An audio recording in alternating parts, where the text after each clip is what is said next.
खुदा के जिंदा पाक कलाम में से आज हम पढ़ेंगे ज़बूर की किताब 16 बाब।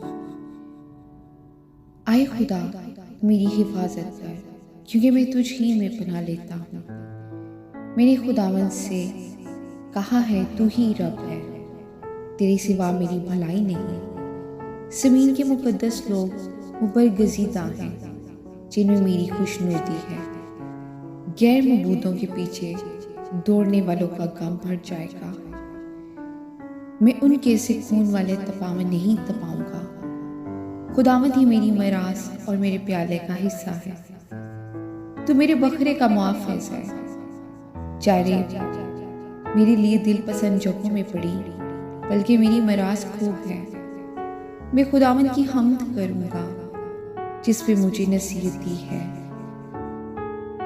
बल्कि मेरा दिल रात में तरबियत करता है।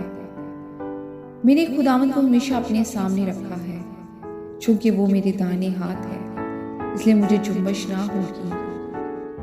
इसी सबब से मेरा दिल खुश और मेरी रूह शादमान है। मेरा जिस्म भी अमन व अमान में रहेगा, क्योंकि तू ना मेरी जान को पताल में रहने देगा, ना अपने मुकद्दस को सड़ने देगा। तो मुझे जिंदगी की राह दिखाएगा। तेरे हजूर में कामिल शादमानी है, तेरे दाने हाथ में दायमी खुशी है। आमीन।